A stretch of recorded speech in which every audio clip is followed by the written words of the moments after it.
নমস্কার, good morning everybody. Value education for transformative teaching এই পেপারের ইউনিট 3, যেখানে বিষয় আছে value base teaching strategies and classroom practices. অর্থাৎ এই ইউনিটের অন্তর্ভুক্ত বিষয়গুলো আমরা শ্রেণীকক্ষে কী ধরনের টিচিং স্ট্র্যাটেজিস নেব এবং ক্লাসরুম এর ক্ষেত্রে অর্থাৎ শ্রেণীকক্ষে সেগুলো আমরা কিভাবে অন্তর্ভুক্ত করব বা পাঠদান করব সেই বিষয়গুলো এখানে থাকবে। এর unit 1 value based pedagogy approaches and models আজকে আমার আলোচ্য বিষয়। এখানে আমি কনসেপ্ট অফ ভ্যালু বেসড পেডাগজির কথা বলেছি, তোমরা স্ক্রিনে দেখতে পাচ্ছ, এবং পেডাগজি শব্দটির কীভাবে বিকাশ হয়েছে সেটা আমি এখানে উল্লেখ করেছি, এবং আমি এখানে মূল্যবোধ ভিত্তিক পেডাগজির ধারণা বা একটা সর্বসম্মত সংজ্ঞা দেওয়ার চেষ্টা করেছি। মূল্যবোধ ভিত্তিক পেডাগজি হলো এমন একটি শিক্ষাদান কৌশল যার লক্ষ্য শিক্ষার্থীদের মধ্যে নৈতিক, সামাজিক এবং মানবিক মূল্যবোধ যেমন সভ্যতা, সত্যতা, সহানুভূতি, দায়িত্ববোধ, শৃঙ্খলা প্রভৃতি গঠন করা। এটি শুধু জ্ঞানার্জন নয়, বরং চিত্র নির্মাণে সহায়তা করে। মূল্যবোধ ভিত্তিক পেডাগজির বৈশিষ্ট্য, ক্যারেক্টারিস্টিক্স অফ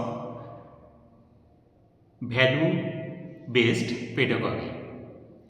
এর বৈশিষ্ট্যগুলি হলো এটি লার্নিং স্টাইল এর উপর নির্ভরশীল, শিক্ষণ শৈলীর উপর নির্ভরশীল, অর্থাৎ শিক্ষার্থী কীভাবে শিখবে তার উপর এটি নির্ভরশীল। এর উদ্দেশ্য পূর্ব নির্ধারিত এবং অনমনীয়। এখানে শিক্ষার্থীদের ছাত্র বা ছাত্রী বলা হয়। এখানে অর্থাৎ মূল্যবোধ ভিত্তিক পেডাগজির ক্ষেত্রে কলা ও বিজ্ঞানের সমন্বয় হয়েছে। এক্ষেত্রে শিখন হয় বিষয় ভিত্তিক। এখানে নিষ্ক্রিয় শিক্ষণ পদ্ধতি যেমন বক্তৃতা পদ্ধতি ব্যবহার করা হয়। প্রশিক্ষকের ধারণা এবং উদাহরণ বা দৃষ্টান্ত প্রদান করা হয়, যা প্রথম সম্পদ হিসেবে পরিগণিত। প্রশিক্ষক সময় ও স্থানকে নিয়ন্ত্রণ করে। এখানে অনুধাবন করা হয় যে শিক্ষার্থী অনভিজ্ঞ। এবার আমরা মূল্যবোধ ভিত্তিক পেডাগজির প্রধান পদ্ধতিসমূহ বা অ্যাপ্রোচেস সম্পর্কে আলোচনা করব। প্রথম যে অ্যাপ্রোচ সেটা হলো সরাসরি শিক্ষাদান পদ্ধতি, ডাইরেক্ট ইনস্ট্রাকশন অ্যাপ্রোচ। এখানে শিক্ষক সরাসরি মূল্যবোধ সম্পর্কে বক্তৃতা, গল্প বা উদাহরণের মাধ্যমে শেখান। যেমন সভ্যতার গুরুত্ব বোঝাতে একটি নৈতিক গল্প বলো। 2 মূল্যবোধ স্পষ্টীকরণ পদ্ধতি, ভ্যালু ক্লারিফিকেশন অ্যাপ্রোচ। শিক্ষার্থীরা নিজেদের মূল্যবোধ চিহ্নিত করে এবং পরীক্ষা করে। ভূমিকা পালন, রোল প্লে, বিতর্ক ও জার্নাল লিখে নিজেদের মতামত তৈরি করে। 3 নম্বর নৈতিক যুক্তি বা প্রজ্ঞামূলক বিকাশ পদ্ধতি, moral reasoning or cognitive development approach. এখানে লরেন্স কোলবার্গের তত্ত্বের উপর ভিত্তি করে এটি আলোচনা করা হয়ে থাকে। এছাড়া নৈতিক দ্বিধা, মোরাল ডিলেমা উপস্থাপন করে শিক্ষার্থীদের চিন্তাভাবনার বিকাশ ঘটানো হয়ে থাকে। যেমন চুরি করে ওষুধ আনা কি ন্যায়সঙ্গত, এমন প্রশ্নে আলোচনা। 4 নম্বর অনুকরণ ও আদর্শ পদ্ধতি, modelling and imitation approach. Albert বান্দুরার সামাজিক শিক্ষণ তত্ত্ব অনুযায়ী শিক্ষার্থীরা শিক্ষক, অভিভাবক বা আদর্শ ব্যক্তিদের আচরণ দেখে শেখে। শিক্ষকের নিজের আচরণই এখানে প্রধান হাতিয়ার। এরপরে আমরা মূল্যবোধ ভিত্তিক পেডাগজির গুরুত্বপূর্ণ মডেল সমূহ সম্পর্কে আলোচনা করব। প্রথম মডেল চরিত্র শিক্ষা মডেল, ক্যারেক্টার এডুকেশন মডেল। এই মডেলটি খুবই গুরুত্বপূর্ণ একটি মডেল। এবং আমেরিকা যুক্তরাষ্ট্রে এই মডেলটি খুবই জনপ্রিয়। এখানে নির্দিষ্ট গুণাবলী যেমন শ্রদ্ধা, দায়িত্ব, ন্যায়পরায়ণতা বারংবার অনুশীলনের মাধ্যমে অভ্যাসে পরিণত করা হয়ে থাকে। এর কৌশল হচ্ছে নিয়মকানুন, পুরস্কার, শাস্তি, আদর্শ চরিত্রের গল্প প্রভৃতি। 2 নম্বর হচ্ছে যত্নশীল সম্প্রদায় মডেল, কেয়ারিং কমিউনিটি মডেল। আমেরিকার নারীবাদী শিক্ষাবিদ ও দার্শনিক নর্ডিংস এই মডেলটি তৈরি করেন। সম্পর্ক ও সহমর্মিতার উপরে এই মডেলে জোর দেওয়া হয়। শিক্ষক শিক্ষার্থী ও শিক্ষার্থীর মধ্যে বিশ্বাস ও যত্নের বন্ধন তৈরি করা হয়ে থাকে। 3 নম্বর মডেল হচ্ছে সামাজিক পদক্ষেপ মডেল, সোশ্যাল অ্যাকশন মডেল। শিক্ষার্থীরা শুধু জ্ঞান অর্জন করে না, বরং সমাজে ইতিবাচক পরিবর্তনের জন্য কাজ করে থাকে। যেমন পরিবেশ রক্ষায় গাছ লাগানো বা দরিদ্রের সাহায্যের জন্য তহবিল সংগ্রহ করা প্রভৃতি। এটি নাগরিক সচেতনতা ও অংশগ্রহণমূলক গণতন্ত্রের বোধ তৈরি করে। 4 নম্বর মডেল, এই মডেলটি খুবই গুরুত্বপূর্ণ মডেল। তার নাম মূল্যবোধ বিশ্লেষণ মডেল, ভ্যালু অ্যানালিসিস মডেল। এখানে যুক্তি ও তথ্যের ভিত্তিতে কোনো মূল্যবোধ বিশ্লেষণ করা হয়ে থাকে।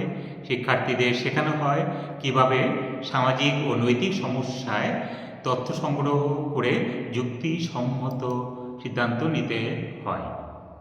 আমরা শ্রেণীকক্ষে মূল্যবোধ ভিত্তিক পেডাগজির বাস্তব প্রয়োগের পদ্ধতি এখানে উল্লেখ করেছি এবং প্রত্যেকটি পদ্ধতির উদাহরণ আমরা দিয়েছি, তোমরা এগুলো একটু দেখে নেবে। প্রথমটি হচ্ছে নৈতিক কাহিনী এবং জীবনী। এখানে মহাত্মা গান্ধী, কাজী নজরুল ইসলাম, মাদার টেরেসার জীবনী প্রভৃতি পড়ানোর উপর গুরুত্ব দেওয়া হয়। 2 নম্বর হচ্ছে রোল মডেল বা রোল প্লে। যদি তোমাকে দোকানদার বেশি টাকা ফেরত দেয় তাহলে তুমি কি করবে? পরিস্থিতি অনুযায়ী রোল প্লে করে দেখাও, অর্থাৎ অভিনয় করে দেখাও। প্রার্থনা ও ধ্যান, বিদ্যালয়ে নীরব ধ্যান ও প্রার্থনার মাধ্যমে মানসিক শান্তি ও শৃঙ্খলার শিক্ষা প্রদান করা হয়। সেবামূলক প্রকল্প, এক্ষেত্রে অনাথাশ্রম বা বৃদ্ধাশ্রমে শিক্ষার্থীদের নিয়ে যাওয়া হয় এবং সেবার বিভিন্ন যে বিষয় সেই বিষয় সম্পর্কে তাদের সম্যক ধারণা দেওয়া হয় এবং সেগুলো তারা বাস্তব জীবনে আগামী দিনে কীভাবে প্রয়োগ করতে পারে সেগুলো তাদের দেখানো হয়। পরের স্লাইডে আমরা আলোচনা করেছি যে মূল্যবোধ ভিত্তিক পেডাগজির মূল গুরুত্ব সমূহ। এগুলি এই পেডাগজি বা মূল্যবোধ ভিত্তিক পেডাগজি, ভ্যালু বেসড পেডাগজি এর বিভিন্ন অ্যাপ্রোচ এবং মডেল আমরা আলোচনা করলাম। এবার আমরা গুরুত্ব আলোচনা করতে চলেছি। এগুলি শিক্ষার্থী শিক্ষাগত কাজে মূল্যায়ন করে থাকে, নির্ণায়ক পরীক্ষার মাধ্যমে দুর্বলতা নির্ণয় করে থাকে, শিক্ষার্থীর পাঠে আরও সক্রিয় করে তোলে এবং শিক্ষার্থীকে বিশ্বাস অর্জন করতে সাহায্য করে, সার্বিকভাবে শিক্ষার্থীর সর্বাঙ্গীন বিকাশে তাকে সহায়তা করে। অর্থাৎ আমরা দেখতে পাচ্ছি যে মূল্যবোধ ভিত্তিক পেডাগজির গুরুত্ব আমাদের জীবনে অপরিসীম এবং এই সম্পর্কে আমাদের সম্যক জ্ঞান থাকা দরকার এবং শ্রেণীকক্ষে এগুলির প্রয়োগ খুবই গুরুত্বপূর্ণ। সবশেষে আমরা বলব যে মূল্যবোধ ভিত্তিক পেডাগজি শিক্ষার্থীদের ভালো মানুষ করে তোলার উপরে গুরুত্ব আরোপ করে। এর বিভিন্ন পদ্ধতি আছে, আমরা সেগুলো আলোচনা করেছি। সরাসরি, লুকানো ও অনুকরণ পদ্ধতি, বিভিন্ন মডেলের কথা আমরা আলোচনা করেছি। চরিত্র শিক্ষা, যত্নশীল সম্প্রদায় প্রভৃতি মডেল, এগুলি শ্রেণীকক্ষের বাস্তব পরিস্থিতিতে প্রয়োগ করা সম্ভব। মূল্যবোধ ভিত্তিক পেডাগজি এর সফল বাস্তবায়নে শিক্ষক, বিদ্যালয়, সমাজের সম্মিলিত প্রচেষ্টার প্রয়োজন। স্বামী বিবেকানন্দ যথার্থই বলেছেন, শিক্ষা মানে শুধু পুঁথিগত বিদ্যা নয়, চরিত্রের বিকাশও ঘটে। সবাইকে ধন্যবাদ জানাই। এই রেফারেন্সগুলো আমি এই টপিক পড়ানোর জন্য ব্যবহার করেছি। সবাইকে পুনরায় ধন্যবাদ জানিয়ে আমি আজকের বিষয়ে শেষ